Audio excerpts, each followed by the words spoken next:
Hey Rishi, in part one we talked about your life in Trinidad and you came over with the boarding school.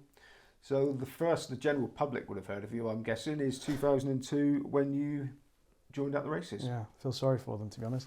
I used to work for a PR company, and I hadn't taken a holiday for ages. And I went to Trinidad for a month to celebrate Carnival, which I hadn't done for a long, long time. And then I took a couple of weeks off afterwards to recover from that. And when I came back from that holiday, which was February 2002, my boss at the PR company, a guy called Laurie Brannan, he said to me to give this number a call, ask for a guy called Jim Ramsey, and they were screen testing for AtTheRaces. I knew nothing about it. He had written a letter to Andrew Franklin, who was part of the original or high flyer setting up AtTheRaces. And they offered me a screen test, and it was the Friday before Cheltenham 2002. It was the last day of screen testing in Charlotte Street. I went in for the screen test. I had to stand up and deliver a couple of minutes to camera about the day's racing at Sandown. And then they asked me a few questions about racing, a few questions about the Cheltenham Festival, and then I left, not knowing what was happening. And then on the Monday, so 3 days later, they called and offered me a job on the AtTheRaces channel starting up on May the 1st. So I went into the office and said, look, they've offered the job. And they said, this is what we want for you. Laurie was unbelievable. He's like, he's like a father to me, a father figure to me, because he's always looked out for me. And he said, we just want you to do the best that you can for you. And I took the job, went to Cheltenham, back flagship Uberales, a rare winner at the Cheltenham Festival, and then back to a whole load of losers. But that was the start of it. Okay, I don't think I'll be saying anything outrageous if I suggested that horse racing presenting is generally the domain of white British certain class people. How did you fit? Were you welcomed? Did you feel you fit in straight away? Well, I've got to be honest, no one's ever made me feel unwelcome. Everybody from the time that I first started acknowledged, there were a lot of people who acknowledged that I was different, which is obvious. I looked different, and they embraced me. So I didn't feel unwelcome in any respect. There have been times when I have felt that maybe you get a feeling more than anything else. There's nothing more than that. So I don't want to turn this into some sort of something bigger than it actually is. But sometimes you get a feeling of know your place, the way certain people speak to you. But that's very rare. That's very rare. And there have been one or two occasions where I've encountered maybe a little bit of unnecessary awkwardness by things people have said. Mostly in social situations, large gatherings where maybe people have had one too many drinks. I remember a Breeders' Cup in Chicago. A member of the media, I say media, kind of media, he was drunk one night and he was chatting away with an American journalist, and I was obviously only been doing TV for a few months, and he called me over, introduced me to the American journalist, and obviously it was not that far away from the whole 9/11 stuff, so all very sensitive. And the American journalist asked me where my passport was from, whether I was British, how did I get into the country, and the guy, British guy, who's part of the media now, he just sat there laughing his head off. I felt obviously very awkward about the whole thing, and to be honest, I was so shocked. I didn't handle it as well as I could have, because I'd never really had it in my face like that before. But obviously I've never forgotten it. I've let it go, but I remember it vividly. And that would be probably the worst thing that's happened, anything to do with race, since my time on TV. Yeah, I think the know your place thing is a little bit racing anyway. I mean, just class-wise, yeah, there's still that old-fashioned thing that needs to be gotten rid of. I totally agree. I don't think that's a race thing. I think the know your place thing is just a general way that some people are in racing. And you can understand that because the history of the sport involves such aristocracy that almost without thinking it's part of the subconscious.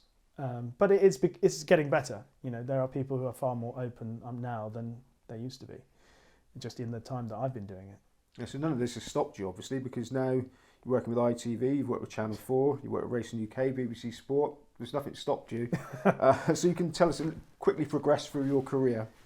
Yeah, so I started with AtTheRaces, obviously, May 2002. And then by the end of the year, Channel 4 asked me to do a couple of days for them in January 2003. I think the first day I did at Channel 4 was Haydock in January. The meeting was called off, but I was still there. I did the morning line. Tomo was at another track and I was at Haydock. And then a couple of months doing Channel 4. And I did the Cheltenham Festival for Channel 4 that year. And again, I think that was the year I interviewed Vinnie Keane after he fell off Latte Lomne in the Queen Mother Champion Chase, after he'd pounded the floor because he was so annoyed he was going so well.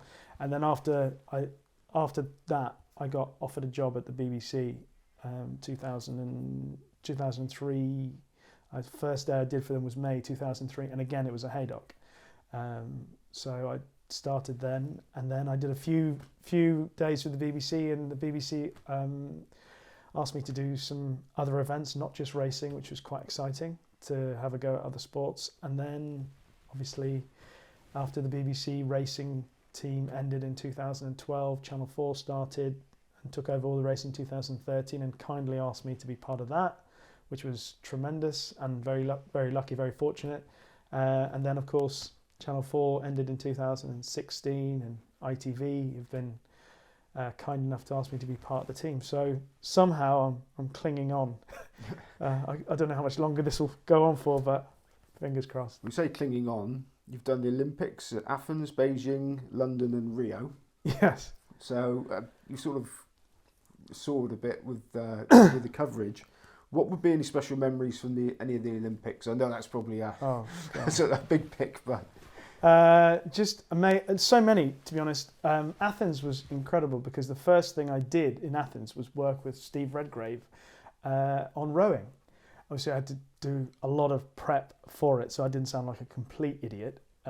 But being able to work with a sporting legend like Steve Redgrave, who was lovely, so I did. That was one of my first memories. Beijing was amazing because I'd never been to China before. And being able to see so many great athletes in a foreign country like that was different because I'd never sort of experienced anywhere that far away from home before. And you know, seeing there was great British success of that as well. And then London was probably my favourite of the four so far. I know it's an obvious thing to say, but there was such an amazing feeling of unity with everybody.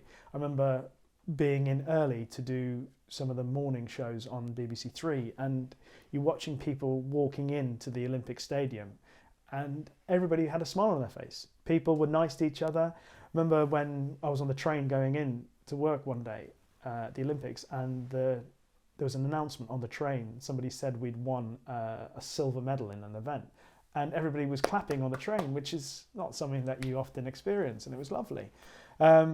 Most recently, obviously, in Rio, I covered the Great British women's hockey team's first ever gold medal, which was a great memory.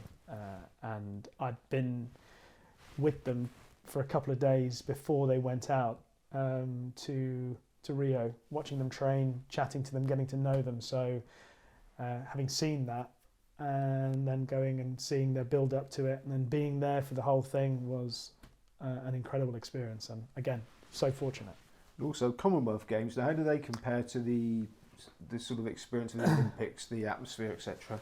The Commonwealth Games in Delhi was an interesting experience because there was a lot of concern about poverty in Delhi being shunned and people not really experiencing what Delhi is really like. So it was also. That was my first time in India, so I enjoyed that experience, and I enjoyed sort of going away from the beaten track on a personal level to experience what that was like. The Glasgow Games were very different because there was obviously far more British perspective for me, and I covered a sport that I know some people kind of turn their noses up at. But I've covered bowls for a very long time for the BBC, and I was able to cover it in Glasgow.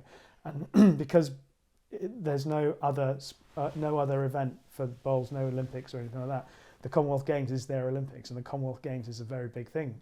And I was able to watch some of the people that I know and I've got to become friends with over the years in the sport, having their moment in the sun and sharing it or watching them being successful. And I loved it. So I thought of the two, the Glasgow Games would be one that I won't forget very quickly. They mentioned bowls to me earlier, and I was very surprised, but in retrospect, I suppose not so much, that the viewing figures for the bows are almost akin to the horse racing. Yeah. Oh, just recently on the weekend, the World Indoor Championships on Saturday, they peaked at almost the identical figure that the trial day at Cheltenham peaked at, 868,000, something like that. And last year, the Saturday of the bowls got a much higher viewing figure than the racing. It's unbelievable sometimes, the viewing figures on the bowls. You know, a lot of people are surprised by it, but clearly, I mean, fair, you pointed it out to me, Simon, you know, there are a lot of bowling clubs in this country, and there's a lot of interest in bowls, and that's backed up by the viewing figures. And it's a sport that people feel comfortable watching, so why not? Now, I'm guessing that, even though you enjoy the bowls, obviously, the Cricket World Cup was something that you thoroughly enjoyed. Oh, yeah, I did. I was lucky enough to do the 2007 Cricket World Cup and the 2011 one, which was in India, Bangladesh and Sri Lanka. The 2007 one was in the West Indies. Unfortunately, home success or chance of a home success was very small, although we did win our first match against Pakistan in Kingston, which I was there for. But it was an amazing experience, although it ended rather sadly for me because one of the final matches I covered was the England-West Indies game in Barbados, and it was the match that which Brian Lara announced his retirement at. And I was standing as far away from him as I am from you right now. And he stood there, turned to the crowd at the end of an interview he did for Sky Sports, and he looked at the crowd and he said, "Did I entertain you?" And I was 2 meters away from him. I was going, "Yes, you did." I was shouting at him because he was my favourite cricketer, and I was sad when he retired. He could have carried on for years. He was that good. Now we carry on with the sporting events that are always going to go down in history. The Ryder Cup. Medina, 2012, my first golf event for the BBC. Unbelievable. It's of course called the Miracle of Medina for a reason, but still that final day, the noise levels, because if you remember, Bubba Watson was winding everybody up on the tee, asking them to make noise and smacking the ball off the tee with the cacophony of noise at the first tee. And obviously, when the European fight back began, the noise levels throughout the golf course just started coming down and down and down, until of course the point when Martin Keimer made the putt to retain, as it was, the Ryder Cup, and the crowd just, obviously the Europeans in the crowds went crazy. It was just, again, so many times I'm going to use this word amazing or incredible, but you know, so lucky to, and I was lucky enough to be greenside when Keimer made that putt. I was also greenside when Woods conceded to Molinari later on, and